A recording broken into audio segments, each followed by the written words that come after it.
2012. Saya mahasiswa dari S1 Fisioterapi Universitas Asia Yogyakarta. Nah, video ini saya ajukan untuk memenuhi salah satu tugas praktikum, yaitu fisioterapi pada NICU dan PICU yang diampu oleh Ibu Laila Zaidah, modul tumbuh kembang infeksi. Dalam video ini saya akan menjelaskan beberapa pengukuran yang dilakukan di ruang NICU dan PICU dan serta beberapa intervensi yang dilakukan di luar inkubator.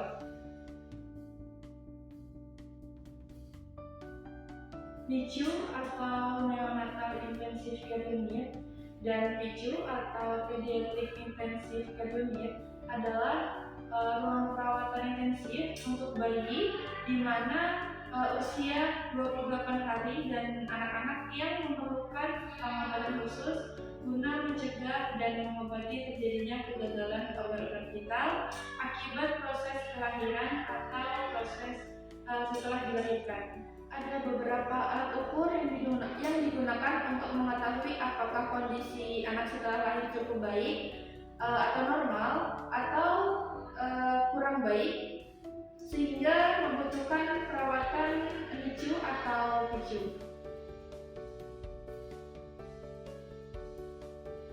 Pengukurannya terdiri dari Apgar score, Down score, dan juga rapid primitive test.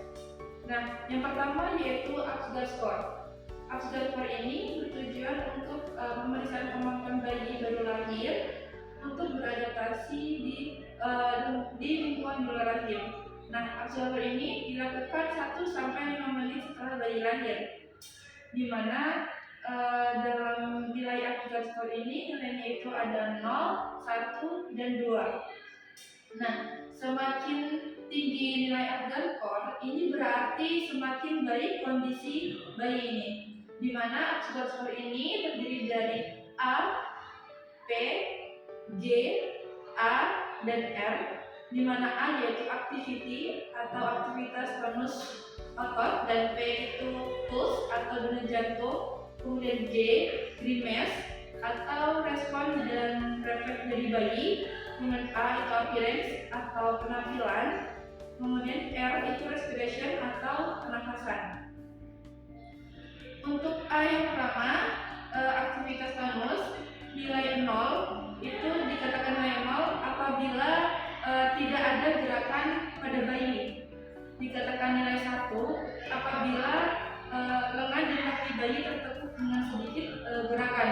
Dan nilai 2 atau nilai normal itu adanya gerak aktif atau spontan pada bayi.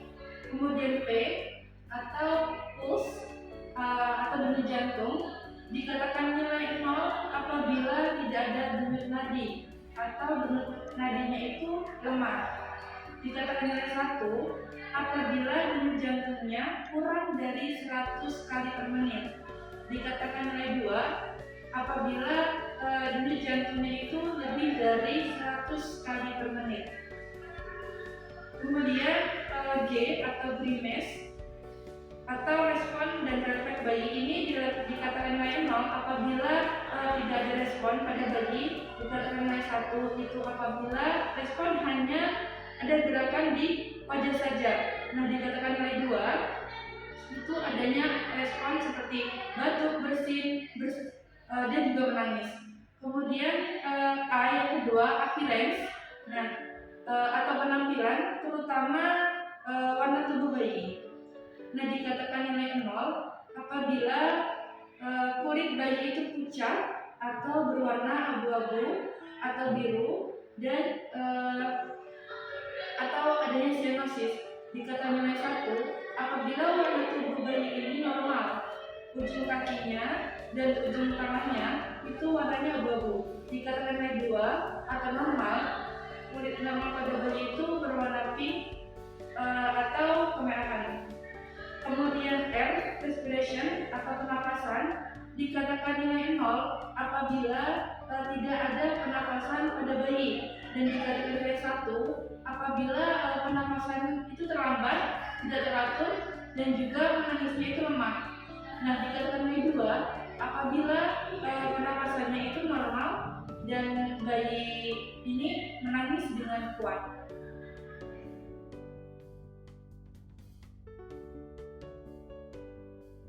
Pengukuran yang kedua yaitu pengukuran Down score. Nah, dalam pengukuran Down score ini bertujuan untuk menilai ancaman terjadinya distress respirasi secara klinis pada bayi baru lahir atau neonatus.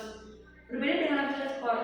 Nah, Down score ini semakin tinggi nilainya, maka semakin besar nilainya adanya gangguan. Nah, Down score ini terdiri dari beberapa pemeriksaan, diantaranya yang pertama yaitu pemeriksaan frekuensi nafas. Nah, pemeriksaan frekuensi nafas ini untuk nilai 0 itu normal. Nah, yang artinya frekuensi nafasnya itu kurang dari 60 kali per menit. Nah, dikatakan nilai 1 apabila frekuensi nafasnya itu di antara 60 sampai 80 kali per menit. Nah, dikatakan nilai 2 apabila frekuensi nafasnya lebih dari 80 kali per menit. Yang kedua yaitu retraksi, yaitu dilihat apakah ada tidaknya retraksi pada bayi tersebut di bahunya. Nah, jadi dikatakan nilai 0 apabila tidak adanya bahu retraksi. Dikatakan nilai 1 apabila ada retraksi ringan. Dikatakan nilai 2 apabila ada retraksi berat. Yang ketiga yaitu cyanosis atau warna kebiruan. Nah, dapat dilihat melalui secara langsung, itu bisa dilihat dari wajahnya, biasanya terlihat di mulut kebiruan atau di kulit juga bisa.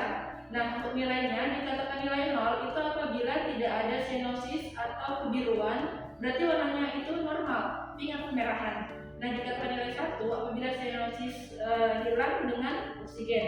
Dikatakan nilai 2 apabila cyanosis ini menetap walaupun sudah diberikan oksigen. Yang keempat yaitu jalan nafas. Jadi dikatakan nilai 0 itu bila udara masuk dengan bagus dan bisa diproses dengan anak dan bisa mengaktifkan proses pernapasannya. Kemudian dikatakan nilai 1 apabila penurunan ringan udara yang masuk karena adanya hambatan. Kemudian untuk kisaran jalan frekuensi nafasnya itu 60 sampai 80 kali per menit.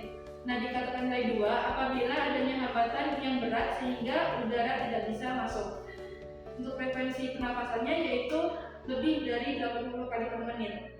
Kemudian yang kelima yaitu rintihan. Nah, dikatakan nilai 0 apabila anak tersebut tidak merintih. Dikatakan nilai 1 apabila rintihan si anak ini bisa didengar dengan stetoskop. Dikatakan nilai 2 apabila anak ini merintih tetapi tanpa alat bantu, kita sudah bisa langsung mendengarnya. Kemudian dari skor Down score ini bisa dijumlahkan, dan apabila nilainya itu 1 sampai 3 itu berarti sesak nafasnya ringan. Nah, apabila nilainya 4 sampai dengan 5 itu artinya sesak nafas sedang, dan apabila lebih dari 6 itu artinya sesak sangat berat.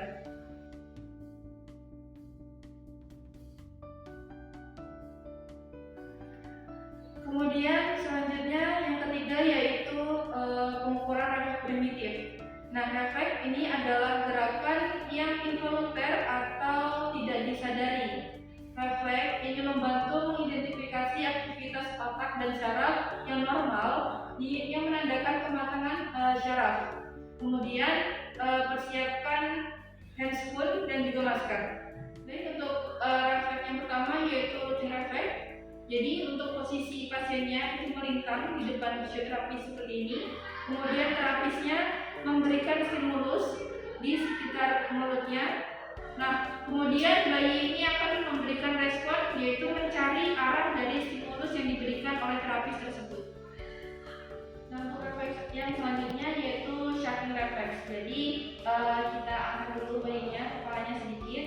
Kemudian kita beri stimulasi jari-jari kita masuk di mulut bayi ini. Nah, maka bayi akan memberikan respon, yaitu mengatupkan bibirnya atau menarik jari-jari kita ke dalam.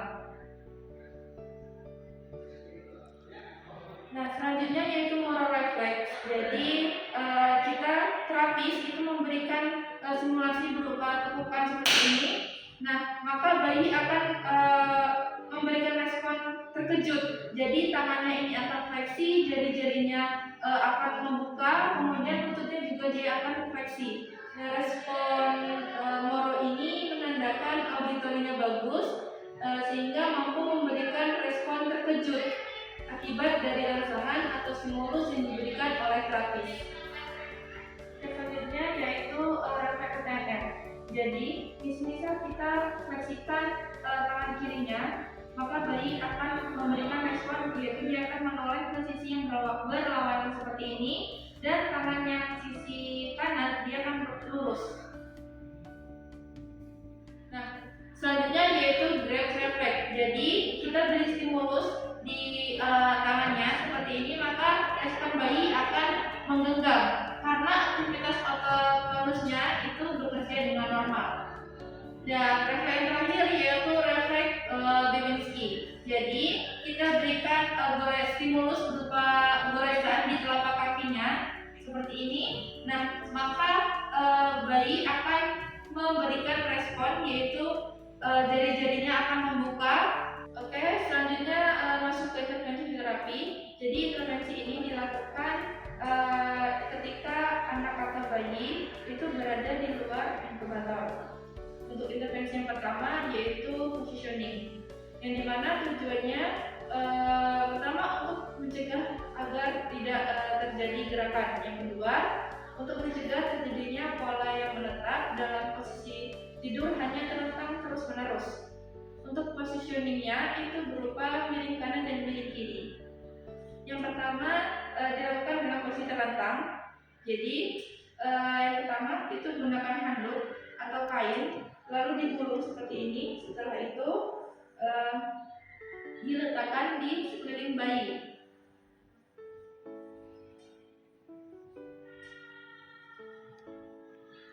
Nah, jika dirasa kurang cukup, bisa diberi ganjalan di bawah lutut seperti ini supaya bayi ini tidak menempel berlebihan pada bed.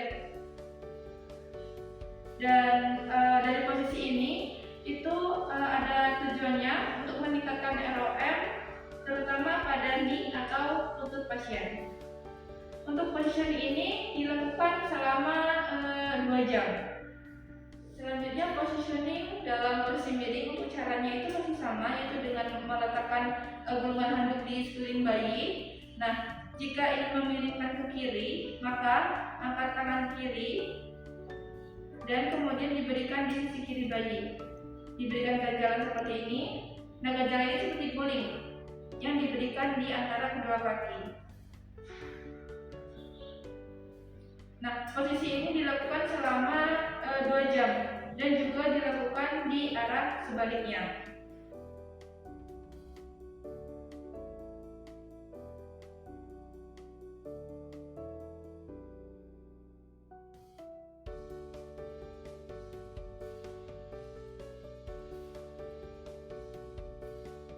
Sekian video dari saya, kurang dan lebihnya saya mohon maaf. Terima kasih. Wassalamualaikum warahmatullahi wabarakatuh.